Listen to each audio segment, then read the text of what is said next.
Net കോട്ട ഫാബ്രിക്കിലാണ് ഈ സെറ്റിന്റെ ടോപ്പ് പീസ് കൊടുത്തിരിക്കുന്നത്. നെക്ക് പോർഷനിൽ ഒരു പ്ലാക്കറ്റ് കൊടുത്ത് അതിൽ ബീഡ് വർക്ക് ചെയ്തിട്ടുണ്ട്. Lemon yellow shade same colour ടോണിൽ റയോൺ കോട്ടൺ ഫാബ്രിക്കിലാണ് ഈ സെറ്റിന്റെ ബോട്ടം പീസ് കൊടുത്തിരിക്കുന്നത്. കട്ട് ബീഡ്സിൽ കൊടുത്തിട്ടുള്ള സെയിം കളർ ടോൺ ആണ് ഈ എംബ്രോയിഡറിക്ക് യൂസ് ചെയ്തിരിക്കുന്നത്. ഈ ടോപ്പിൽ കൊടുത്തിരിക്കുന്ന എംബ്രോയിഡറി വർക്ക് ആണ് ഈ ദുപ്പട്ടയുടെ ബോർഡേഴ്സിന് ചെയ്തിരിക്കുന്നത്. ഈ കംപ്ലീറ്റ് സെറ്റിന്റെ ലുക്ക് ഇങ്ങനെയാണ്. 2 പാറ്റേൺസിൽ 3 കളർ വേരിയേഷൻസിലാണ് ഈ സെറ്റ് കൊണ്ടുവന്നിട്ടുള്ളത്.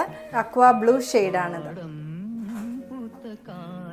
ഈ സെറ്റിനകത്തെ 3rd കളർ വരുന്നത് ലൈം ഗ്രീൻ. ബ്ലാക്കറ്റിൽ ഡിഫറെൻ്റ് ഒരു ഡിസൈനാണ് കട്ട് ബീഡ്സ് കൊണ്ട് ചെയ്തിരിക്കുന്നത്. ഇതിനകത്ത് മിറർ വർക്കും കട്ട് ബീഡ്സും കൊണ്ടാണ് ഡീറ്റെയിലിംഗ് ചെയ്തിരിക്കുന്നത്. ഇങ്ങനെയാണ് ഫുൾ സെറ്റ് വരുന്നത്. ബ്യൂട്ടിഫുൾ ഡസ്റ്റി പിങ്ക് ഷെയ്ഡാണ് സെക്കൻഡ് ഓപ്ഷൻ. ഗ്രീൻ